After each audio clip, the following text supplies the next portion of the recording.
नमस्कार प्यारे साथियों, इस वीडियो में बात करने वाले हैं एसएससी ईडी कांस्टेबल 2023-24 की नई भर्ती के बारे में। और इस वीडियो में मैं बताने वाला हूं कि कैसे आप इस भर्ती की तैयारी कर सकते हैं और इस भर्ती में ही आप सेलेक्ट हो सकते हैं। क्योंकि देखिए, जितना टफ हमने इसे समझ रखा है, एक्चुअल में ये इतना टफ नहीं है कि हम इस एग्जाम को क्रैक ना कर पाए।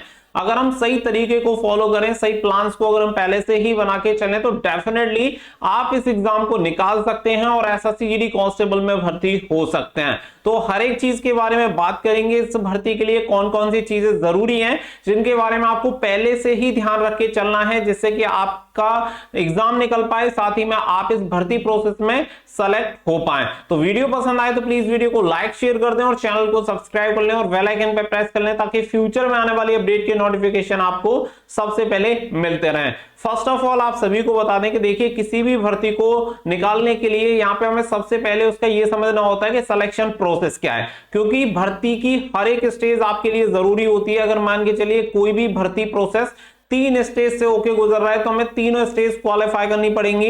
अगर हम एक स्टेज में भले ही महारत हासिल कर लें, अगर दूसरे स्टेज में हम क्वालिफाई नहीं कर पाते हैं, तो एक स्टेज में महारत हासिल करना बेकार है। तो इसीलिए यहाँ पे एसएससी जीडी कांस्टेबल में आपकी टोटल 3 स्टेज होती हैं। पहला आपका रिटन एग्जामिनेशन होता है, जो कि ऑनलाइन एग्जाम करवाया जाता है। नंबर 2 होता है फिजिकल एंड नंबर 3 होता है आपका मेडिकल एग्जामिनेशन। तो ये तीनों स्टेज हमें क्वालिफाई करनी है। तीनों स्टेज का हमें क्राइटेरिया समझना होगा कि पहली स्टेज में क्या होता है, दूसरी में क्या होता है, तीसरे में क्या होता है। जैसे कि पहली स्टेज में आपका सीबीटी रिटन एग्जामिनेशन होता है, तो हमें इसकी पूरी जानकारी होनी चाहिए कि इसकी कट ऑफ लगभग कितनी जाती है, इसका सिलेबस क्या होता है, इसके लिए हमें पढ़ना क्या है, हमारे टॉपिक्स कौन कौन से होते हैं, वो सारी चीजें हमें पहले से समझनी पड़ेंगी। क्योंकि अगर आप एडवांस में चलेंगे तभी जाके सिलेक्शन हो पाएगा। क्योंकि ऑन एवरेज 1% बच्चों का ही सिलेक्शन एसएससी जीडी कांस्टेबल की भर्ती में हो पाता है। इसके अलावा हम बात करें तो जैसे कि आप सभी जानते हैं कि फिजिकल एग्जामिनेशन होता है सेकंड पार्ट में, यानी सेकंड स्टेज में। अब यहाँ पे सेकंड स्टेज में आपका फिजिकल एग्जामिनेशन होता है। तो फिजिकल के लिए भी आपको पहले से प्रिपरेशन करनी है, क्योंकि बहुत सारे बच्चे ऐसे होते हैं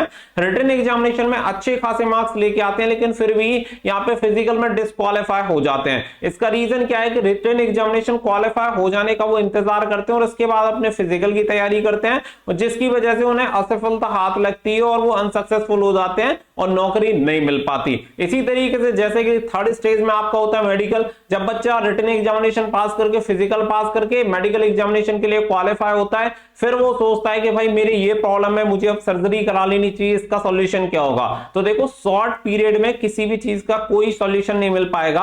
अगर आपके पास सफिशिएंट टाइम है, जब आपको पहले से पता है कि मैं इसके लिए फॉर्म अप्लाई करने वाला हूं, तो उसकी हर एक चीज को समझिए, उसके क्राइटेरिया को समझिए और उसके अकॉर्डिंग आप पहले से ही वेल प्रिपेयर्ड रहिए, तो वो आपके लिए ज्यादा बढ़िया है। जैसे कि मान के चलो मेडिकल है, मेडिकल एग्जामिनेशन में आप सभी को पता है वेट, हाइट, चेस्ट वगैरह या आंख, नाक, कान, ये सारी चीजें आपकी चेक होती हैं। तो इसके लिए पहले से ही आपको तैयार रहना है कि जैसे कि मान के चलो हमें पता है कि हमारा वेट ज्यादा है, तो पहले से उसे कंट्रोल किया जाए। जैसे हमें पता है कि हम दौड़ नहीं पाते, तो पहले से ही दौड़ना शुरू किया जाए, जिससे कि हम दौड़ पूरी कर पाए। अब यहाँ पे सबसे पहली स्टेज की मैं बात करूं तो रिटन एग्जामिनेशन होता है। आप सभी को पता है 80 क्वेश्चन आते हैं, 160 मार्क्स का आपका होता है। साथ ही में 1/4 की नेगेटिव मार्किंग भी आपकी होती है। यहाँ पे लगभग जो टारगेट लेके चलना है वो 140 के अप्रोक्स आप अपना टारगेट लेके चलें। क्योंकि देखो, मैक्सिमम टारगेट बनाओगे तभी जाके आप सिलेक्शन के करीब पहुंच पाओगे। आपने टारगेट ही मिनिमम बना लिया है, तो आप उसे अचीव करने के चक्कर में उससे नीचे थोड़े से भी रहे तो आप सिलेक्शन से चूक जाओगे। सबसे पहले शुरुआत करिए पीवाईक्यू यानी प्रीवियस ईयर क्वेश्चन से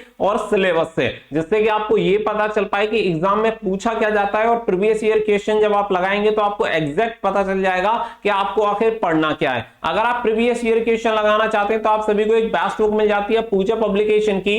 ये बुक आप सभी को बेस्ट कंटेंट के साथ मिल जाती है। साथ ही में इसमें 40 सॉल्व पेपर दिए गए जो कि प्रीवियस ईयर में आपसे पूछे गए हैं। तो आपको एग्जैक्ट इससे ये पता चल जाएगा कि आपको पढ़ना क्या है, किस टाइप के क्वेश्चन पूछे जाते हैं, हिंदी में क्या आएगा, मैथ में क्या आएगा, रीजनिंग में क्या आएगा, जीके में क्या आएगा।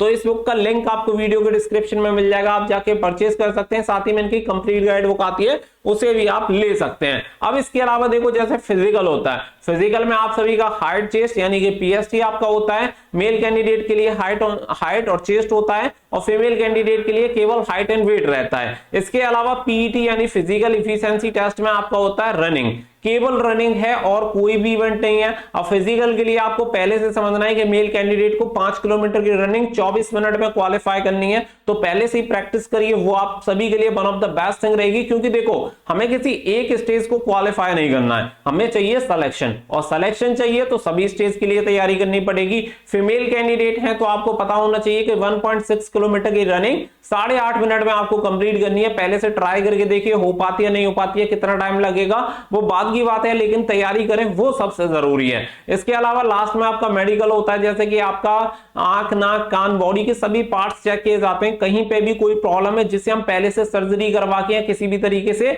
सही कर सकते हैं तो पहले से काम किया जाए। जैसे कि आप सभी को पता है कि टैटू अलाउड नहीं होते।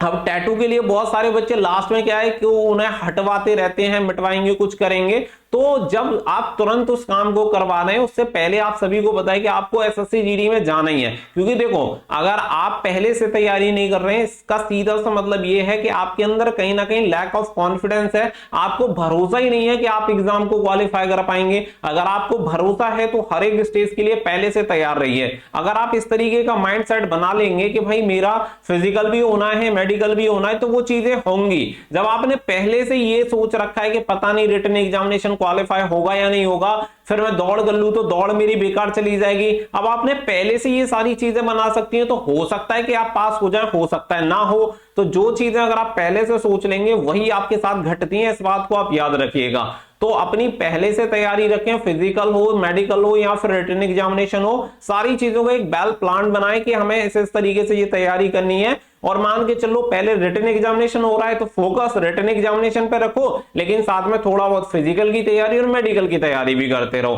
एंड आई होप ये वीडियो आपको ज्यादा जरूर पसंद आई होगी, क्योंकि आप सभी को मैंने सारी चीजें एकदम सिंपल वे में बताई है। मैं आपको सिर्फ नॉर्मल वे में एक चीज बोलना चाहूंगा कि इस एग्जाम को जितना हमने डिफिकल्ट समझ रखा है उतना है नहीं।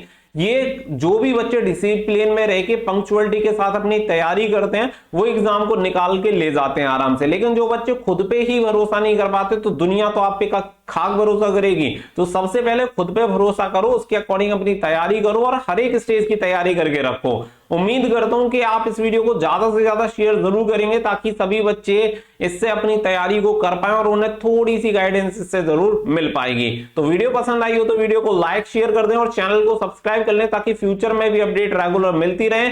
और ज्यादा अपडेट के लिए आप हमारे टेलीग्राम और इंस्टाग्राम से जुड़ सकते हैं, लिंक आपको वीडियो के डिस्क्रिप्शन में दिया गया है। So thank you for watching. जय हिंद, जय भारत।